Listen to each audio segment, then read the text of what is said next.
Welcome to Resume Storyteller with Virginia Franco, bringing you interviews with industry experts and regular folks who tested the job search waters and succeeded, and strategies to tell your story and land you job interviews in 60 days, guaranteed.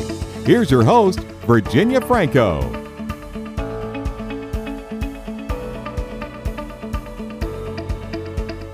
So I'm so excited to have with me today Nissar Ahamed. We have known each other now for going on 4 years, I think. He is the founder and CEO of CareerMetis.com, an award-winning career publication dedicated to helping job seekers and freelancers with advice and resources. Also the host of the Career Insider podcast, co-host the C.A.R.E podcast. So Nissar, welcome. Thank you so much for joining me. Thanks for having me on the show, Virginia. I know, as you mentioned, we have known each other for a few years. We have done multiple content partnerships. So I'm so happy to be on your show and discuss some ideas that'll help job seekers. Yeah, so you heard the intro that I just shared with everyone. I'd love to know a little bit about how you came to found CareerMetis and all of the podcasts and the resources you offer. How did that come about? It's been a very nonlinear journey.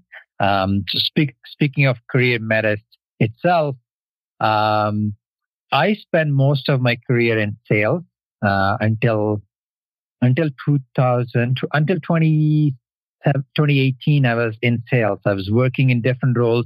And somewhere around 2013, 2014, I started working for Robert Half Technology, which is, as many people know, it's one of the largest staffing or recruiting firms. And I worked there for a few months, and I realized that one of the challenges with most recruiting firms is they're focused very much on the employer, the company, and less on the candidates. So unless you make the cut as a candidate, you won't necessarily get all the help you need. So I realized there was a gap. And that prompted me to start CareerMetis, thinking that there are other people like me who have been in situations like mine, candidates who can get some help. And just to add a little bit to the backstory, in my 20s, like any young professional, I struggled like everybody else, to get new jobs, to get promoted, being laid off, applying to job boards and not getting much answer. So I did what most people would do. Yes, I did try to do it by myself, and I found it frustrating and long. I did what a lot of proactive people would do. I read blogs. I listened to YouTube interviews. Even at one point, I hired a coach.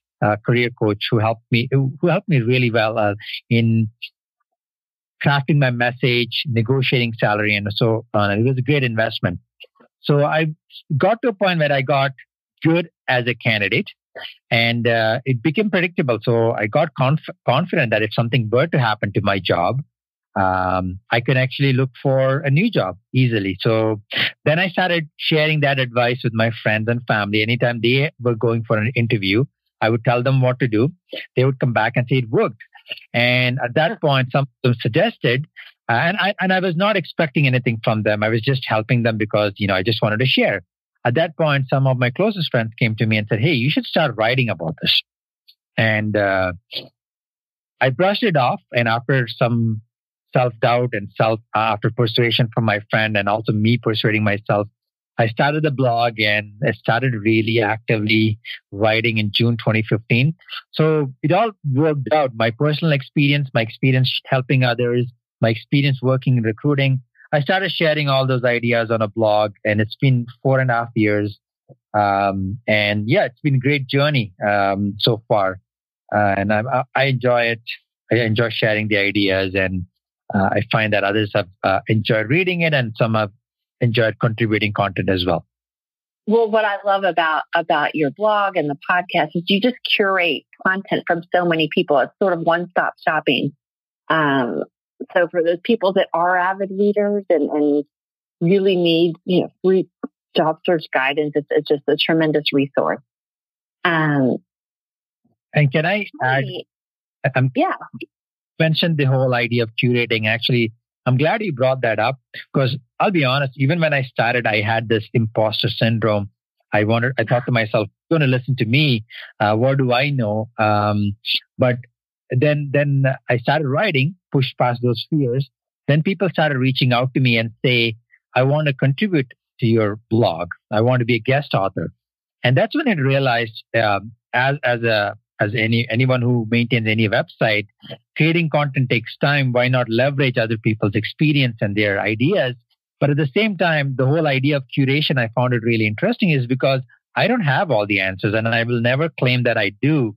But if I can get other people to share their ideas, experts like you who have come on the podcast, who have shared content, we've also done an interview series, then I can make it like a resource that's just not one voice, but a series of voices from tons of people of experience. So that's why I took the curation or publication route rather than just making it a blog about myself. And I'm glad I took that journey because, to be honest, I'm learning a lot as well. I've shaped my experience in changing careers and job search and all that. So I'm glad you brought that up, and I quickly wanted to comment on that. So thank you. No, and I am with you. To me, it truly takes a village. I certainly don't know everything there is to learn. And that's one of the reasons why I started the podcast is I wanted to bring in other experts to help expand my knowledge and expand theirs. And to me, it's really enriched my business as well and my knowledge. So you read content, you interview all sorts of job search and career experts. And I'd love to hear from you sort of what do you see as a couple of major challenges facing those that are looking to make a career pivot after maybe a long time, maybe it's been a long time since they've job hunted. What do you see that they're facing? Yeah. So I'm glad you brought the idea of career pivot, and we are at a time where if you look at resource-wise, technologies-wise, it's one of the best times to make career changes. If you go back 2 generations ago, even 30 years ago, it was very difficult to make a drastic career change unless you went back to school. So the good news is anyone, and I'm a good example of that. I've gone from software sales to a blogger to running a marketing team for a startup to now doing freelancing and running my own online business. So I've done a lot of all these things I mentioned, I've done in the course of 3 to 4 years. And if I can do it, others can do it as well. However, the major challenge, I would say the top 3 things would be not knowing. Number one is a lot of candidates, a lot of young professionals, even mid-career professionals who are in their 40s or 50s, they do not know it is possible. So when I say to people, this is what I've done, a vast majority of them are really shocked. And that for me is a big concern because people need to be aware that if you don't like your career, if you don't like your job, you can make a switch, and others have done that. And I'm sure you can find someone in your circle who has done that. So there's a sense of awareness that is lacking because that's not something a lot of people talk about, right? And a lot of advice out there is all about job search, resume, and interviewing and salary negotiation. These are all valid, by the way, and I'm not discounting that. They are very, very important. But there needs to be more content about career shifters or career pivoters. So it's a lot of, if anyone listening to this, they should know that it is possible. And so that's number one. The second challenge is not knowing how to do because not a lot of people openly share how they did it. So it's hard to find that information. Yes, you can do some search and you can listen to there are specific podcasts you can listen to and you can get that idea. So not knowing enough on how to do it is a challenge as well. So now we are talking about the tactics. How do you actually go about switching from one step or one career to another? And it's not impossible. It is simple, but it is challenging. And But if other people have done it, I'm sure you can do it as well. That's the message I want to leave the audience. That you bring up such a good point, and I think that lack of understanding that career change is possible is really common in my generation. I'm 50. My first career change I achieved by going back to school.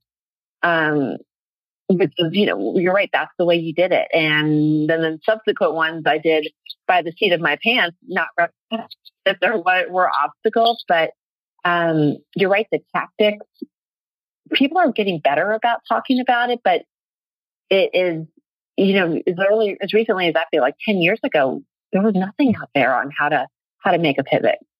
But because it's challenging, but it is not insurmountable once you have the knowledge that you can do, that it is possible, and you have the tactics to make it happen. Yeah, exactly. I think it is possible. It's just awareness and doing some research, and you should be able to apply those things that you learn. No, I love that. So is there something that you have noticed that sort of catches those career changers off guard once they do get started, or when they're thinking about it? Yeah, I think recently, I think, we're recording this at the beginning of 2020, and for the next decade, I'm not an expert, but based on what I've seen and read and experienced, I think we are looking at the decade where it's going away from the degree-based economy to a skill-based economy. And I'll tell you why I'm talking about this in a moment. So a lot of people make the mistake of relying too much on linearity, meaning they want to go from step, because the whole idea of a career path is you take one step after another, right? You start at the bottom, entry level, then you become an associate, then you become a professional manager and all that. But I think there is the rise of the nonlinear career path, and I think you just gave an example about yourself and myself as well. So in order to combat that, I would recommend focus on skill acquisition, focus on adding more skills, and it's simpler than ever to learn new skills. And as you acquire, cheaper than going back to school. Right. Exactly. And that's what and actually you bring up a good point. I don't want to discount education. I don't want to discount degree. Listen, if you wanted to become a nurse or a doctor, you definitely have to go back to school because different thing. But if you're in, I don't know, if you're in finance, marketing, sales, and office administration, and many other marketing and all that, you don't necessarily need to go back to school. Even IT. You don't necessarily have to go back to school. You focus on building skills and experience. Then the career path will unfold. So that's what I would recommend is a lot of people do not understand what skills to acquire. But once you have a list and you tackle them one by one, build some experience, then your path will unfold and you never know where that path will take you. In most cases, it'll take you to a better place than where you're today. And I hope that makes sense. It does. And to me, it just slows down what seemed to be before sort of some insurmountable barriers. Because you can acquire skills in a variety of different ways. There's online courses, there's certifications. You can learn it through volunteer work. So you have more avenues available to you, which is exciting. What about, I'd love to know from you if there's sort of a glaring error, the single biggest mistake made by those that are looking to make a pivot. Is there just something that you see that is really putting them on the wrong path? Right. I think the biggest mistake is not building a strong foundation and creating a story around it. So intention is one thing. Yes, you want to switch from, let's say, sales to marketing, but just because you have the right intention and you have the attitude and work ethic doesn't necessarily mean someone will give you a shot. So you need to build a strong foundation. So what I did was I built a blog. I got very much deep into content marketing and I continued to work in sales. And when the opportunity came up with the right company, I presented a proposal to my boss, CEO of the company, saying, "This is what I can do. This is what I have done. And here's why I would be a good fit for this new role." And and it was actually a surprise, and I'm glad I did. I went from that company, went from a sales account executive to leading the demand generation team or growth marketing team for that startup. And that's just because I built a foundation. I showed that I have a willingness to learn. I have an avenue, a blog that is growing, and then I built a story and how I can help them bridge that gap. So I think that is really important. So what I'm talking about is, if I can summarize, is you have to show you have some experience. So if you're a developer, just another scenario I would say is, let's say you wanted to become an app developer and right now you are a graphic designer, or let's say you work in retail. And the best way to showcase a foundation is saying that you build a couple of apps. And then this is the reason you wanted to work in this industry. This is what you have done. This is how you have acquired the foundation. And this is why this particular employer can benefit by hiring you over others. So it's building a story around what the skills and the experience you've acquired. I love that. The story for me really does connect the dots for the person that you're making the pitch to. Otherwise, they have no reason to understand how the jump you want to make makes sense. And I did something similar when I was launching my resume writing business. I did resumes for free for a while, just to, I've been writing them for years, but never sort of officially, and, got a portfolio under my belt so that I could go and work for some companies for a while. So there's lots of ways to do that. But the foundation, but I do think the story is key to showing you have the willingness to learn and you took the initiative to get the experience. Yes, exactly. And I think that also makes you stand out when you're in front of an employer, because then a hiring manager is going to look at you and say, wow, despite having a full-time job and something else, you learn this part-time. So that just shows a lot of things: your character, your work ethic, your willingness to go after what you want. So your story automatically talks about all the soft skills you have, right? I mean, I think we're going away from the age where you have to mention the soft skills you have. Like, I'm sick and tired of hearing people saying, I'm a good team player, I'm detail oriented. Yeah. But yeah, show it to me. Don't tell me. That exactly. No, I love that. And also the story shows minimize the risk that the employer is going to take. Because it is a risk for them to hire someone that they perceive doesn't have experience. Right. So, and maybe we just talked about this, but is there any additional advice you might give someone who is contemplating making a career pivot? Yeah, I can give some advice and also give an illustration so to get the point across. So I would strongly recommend start a side hustle and test it out, because I'm not going to recommend anyone take a risk, quit their job that is paying their bills or mortgage and just jump something, because, hey, you might find out you don't even like that new field, right? And so one advice I forgot to mention is, just because you read about something doesn't mean, or your friend has made a switch doesn't mean you will enjoy it.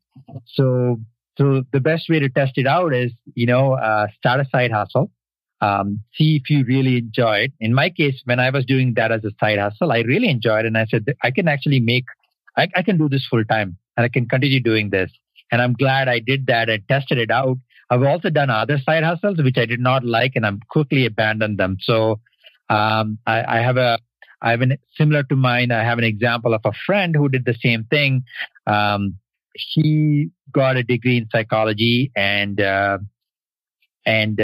what he did is he built a blog. He did some Facebook ads for free for other people. Then he got a job. Using that experience, he broke into digital marketing, and now he has a strong career in digital marketing. And I just want to give a quick example in case someone is wondering, saying, hey, that applies to both of you. How does that apply to me?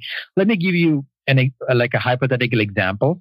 Let's say you're an accountant and you have a flair for art or graphic design. So you want to get into graphic design. So how would you make that switch? So I think in 12 to 18 months, you can definitely make the switch. So here's what I would recommend. Go to a marketplace like Fiverr. Actually, go to a marketplace like Fiverr or Upwork. Do not worry about how much money you make. Be really low for projects and start getting 1 or 2, 3 clients under your belt. Build a portfolio. Once you build a portfolio in 3 to 6 months, you have something to prove. Now, using that, you can now go to an employer and say, listen, I know you're going to look at my resume and say I'm an accountant, but look at what I've done in the last 6 months for 5 different clients. Look at the logos I've designed. Look at the websites I've designed. If you give me a shot, I can do this full time for you, and I would make a big impact. And that really makes someone trust you more because you're proving that you can do the work. So that's what I would recommend. Test it out. There are many avenues you can test it out. Build a portfolio. I think you mentioned this moment back saying that before you became a resume writer, you wrote out many resumes for free. So you build a portfolio. You can actually go and charge money for it.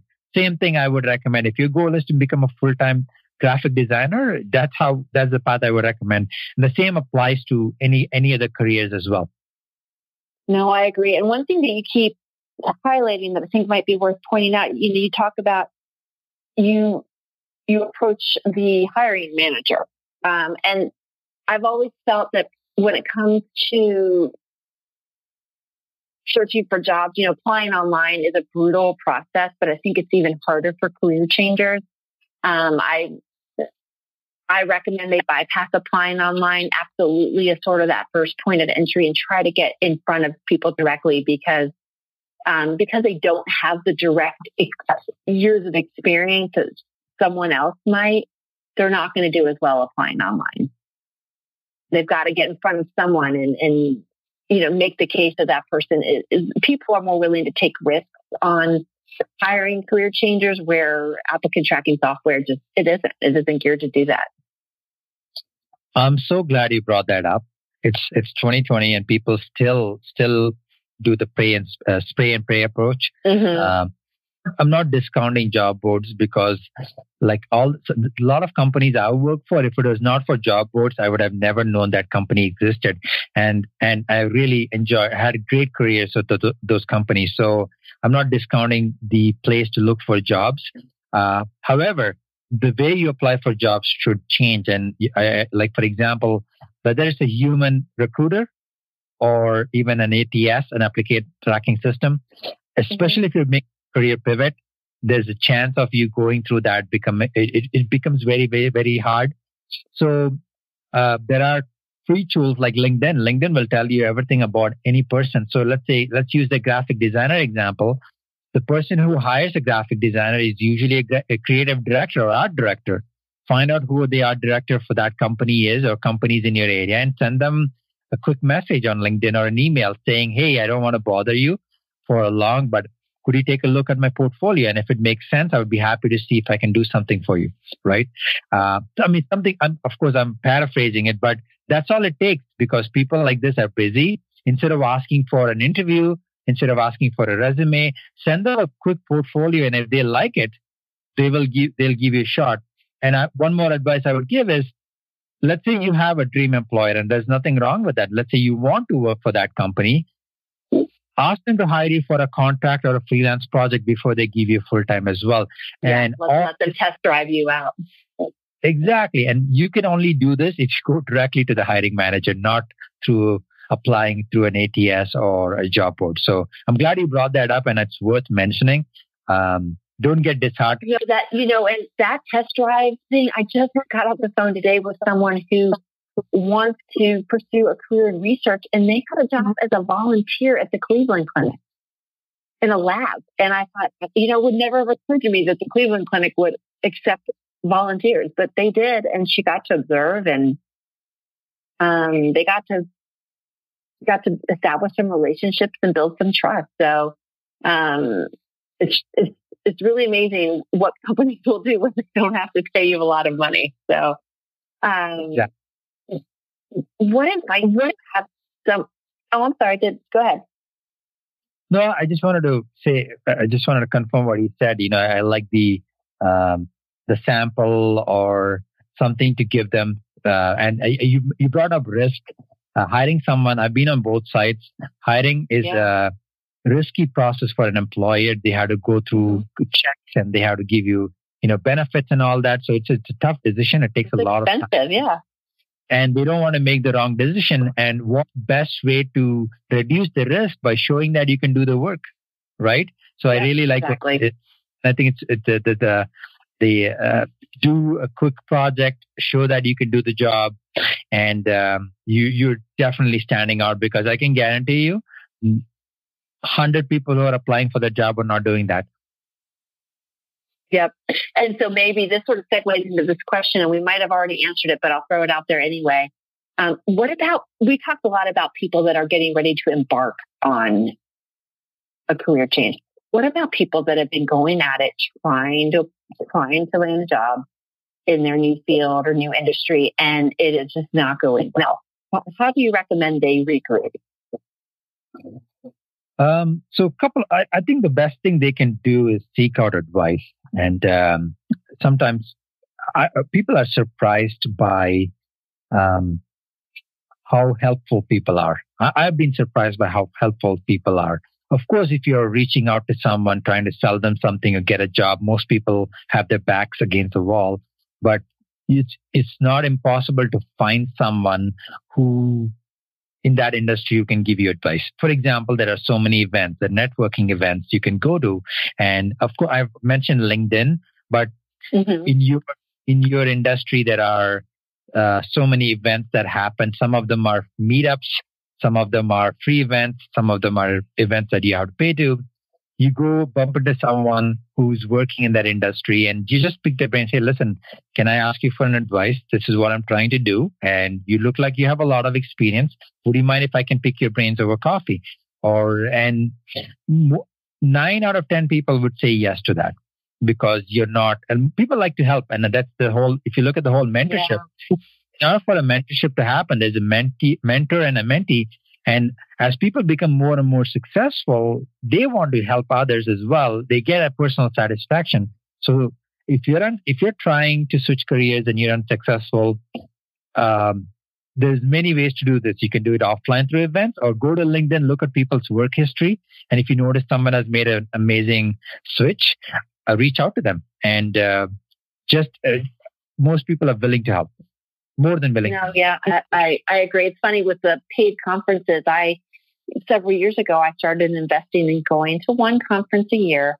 And while I got a lot from the speakers, I got twice as much value from being able to talk to other attendees, and through little side conversations, just got so much advice. And now I'm in a position to give it back as well. But that was worth the investment. Yeah, if I can give a quick personal story, there's a gentleman. I was on his podcast. He was on my podcast, and I live in Toronto, so he happened to be in Toronto for another conference. He invited me for breakfast. I went for breakfast, and I offered to pay for breakfast. I mean, I wanted to pick his brain. I was very honest with him. Listen, you've been very successful doing what you're doing. We are in similar businesses. I am still doing this part-time.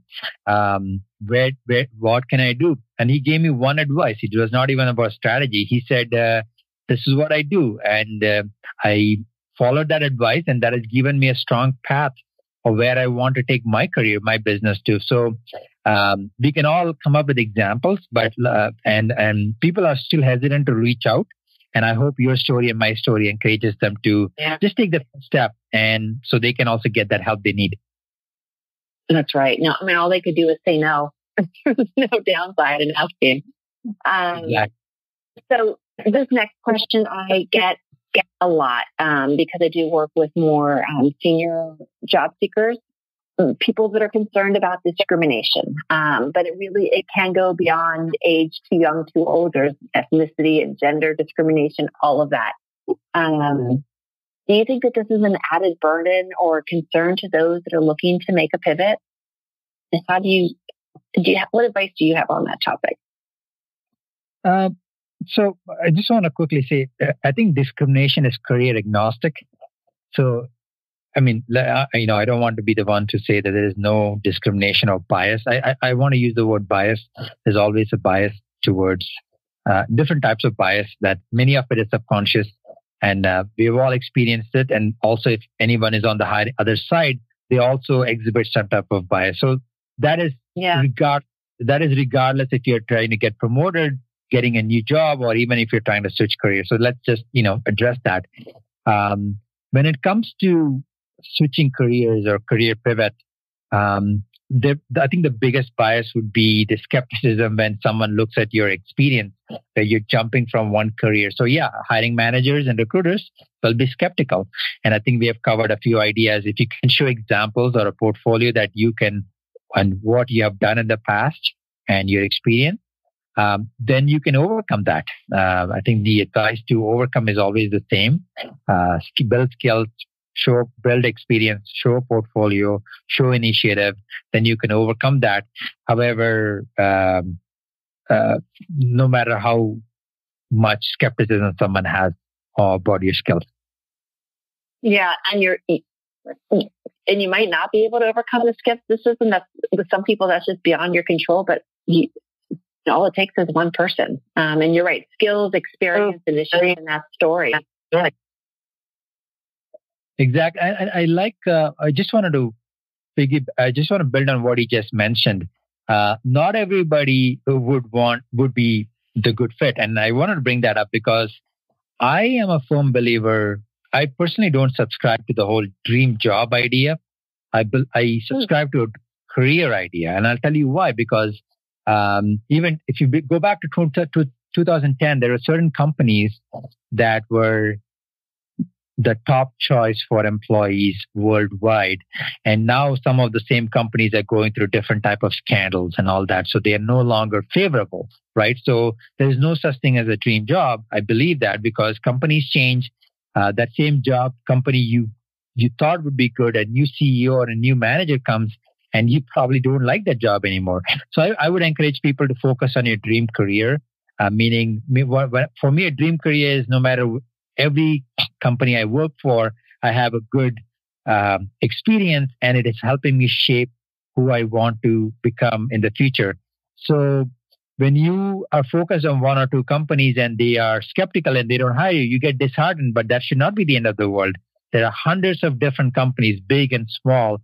And, you don't necessarily have to work for a big company. You can work for a small company and be happy. And here's the best part. You don't even need to work for a company in your city. Remote jobs are rising, meaning they really are. True. And that's the future as well. So be more open. Don't be...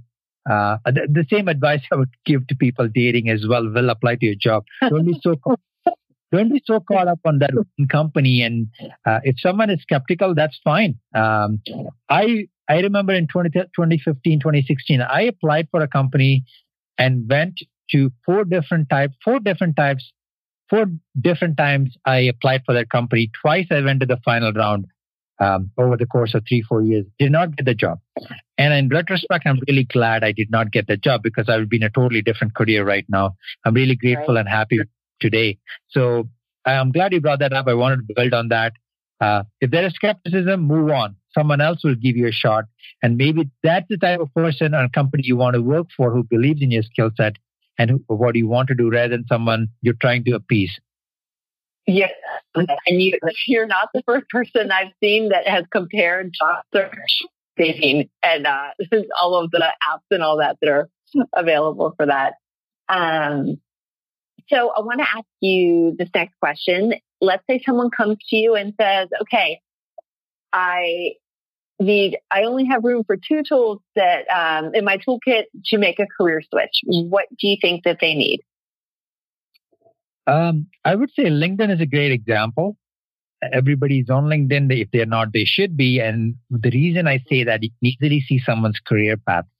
And I find that people who have done a career path are more open to hiring people who have had a career path. Meaning, I'm a person who has done a career pivot. So when I saw someone with an unconventional, long, non-linear path, I would give them at least a chance for an interview or a phone conversation. So you can easily find that on LinkedIn. If someone has been with the same company for 10 years and they've done 20 different roles, they value something else. They value loyalty, they value stability. So, usually looking at someone's work experience on LinkedIn can tell you a lot about that type of person that you're going to be interviewing with. That's really good advice. Yeah. And for me, I would try to choose people, like if I want to work for someone, I try to look for people who have a similar mindset about risk and career change that I do, because I know that'll be a good fit. So that's LinkedIn. I would also recommend a lot of these freelancing marketplaces like Fiverr and Upwork. You can go and test out, see what other people are actually charging, what type of clients they're getting. And also you can set up an account there and start doing it, getting some clients to build a portfolio. I love that. And the idea of using LinkedIn career history to sort of glean insight into their career path, that's a great place to identify people to talk to about how they made the pivot into what you think you want to do. I think those people will be much more open to giving you, allowing you to pick their brain a little bit than, had a more traditional career path. Yeah. And I just wanted to add a quick anecdote or my personal experience. In all the years, there's only one person who's actually reached out to me and said, "Hey, listen, I saw your profile. I saw the changes you made. I want to do the same. I forgot what he was working in. I think he was in finance. He said, I want to get into digital marketing. Can I pick your brain?" So I had a call with him, laid down the exact 30 minutes, told him exactly what I did. And I was happy to help. At the same time, I've had numerous people who said, "I need a job. Can you look at my resume?" Some people just blast their resumes to strangers and all that. I ignore all of it because people don't want, people get a little uncomfortable when you go directly and say, "I want to get a job," but versus someone who says, "I've seen you've done a career path change. Can you advise me?" I personally have helped people. I'm sure other people will do the same. I'm the same way. Yeah, those kinds of blunt asks like that just sort of rub me the wrong way, but I've always been willing to share advice and guidance. And if that leads to helping them get a job, great. But no, totally agree. So Nissar, this is my very last question. It's my favorite one. So you have 2 podcasts, you have your blog, your publication. What is next for you in 2020? So one of the major transitions I made in mid-2019 is I switched from full-time employment to self-employed. So that's something that is many years in the making. So has been a side hustle for many years. Now it has become, I spend half of my time on it right now, full-time as a self-employment, as an entrepreneur. I also spend the other half of my time freelancing. I enjoy doing both of these. So in the future, my goal is obviously to grow CareerMetis. So I've made the transition from employee to self-employed. The next transition I want to make from self-employed to an entrepreneur. And I think that'll happen when I grow it to a point where I can outsource and hire employees and scale. So that's going to be my focus for not only 2020, but also for the next 3 to 4 to 5 years. That is exciting. I can't wait to see the avenues that CareerMetis grows into. Nissar, thank you so much for taking the time to speak with me. You've shared this wonderful, I think very hopeful advice for people that are looking to make a change, maybe aren't satisfied with their current job. So thank you very, very much. Thank you. And I'm always happy to share. And I'm also thank you very much for having me on the show. So if people want to connect with you, do have your blog and your LinkedIn profile. You have CareerMetis.com and your LinkedIn URL. Are those the 2 best places to learn more about you and your work? Yes, absolutely. And I always I say this and it is true. I respond to every email, every LinkedIn message, even though you're so good at that. Even if my response is curt, and even if I'm not interested, I'll tell you not interested. So I'm not saying that to your audience. Yeah. Just say I make it. This is when you won't get ghosted. You won't get ignored, but you will get a response. So LinkedIn and my website are the best two ways. Wonderful. Well, thank you so much. You've been listening to Resume Storyteller with Virginia Franco. To learn more about storytelling strategies to catch the eye of today's SCIM online readers, hiring and decision makers, go to www.virginiafrancoresumes.com.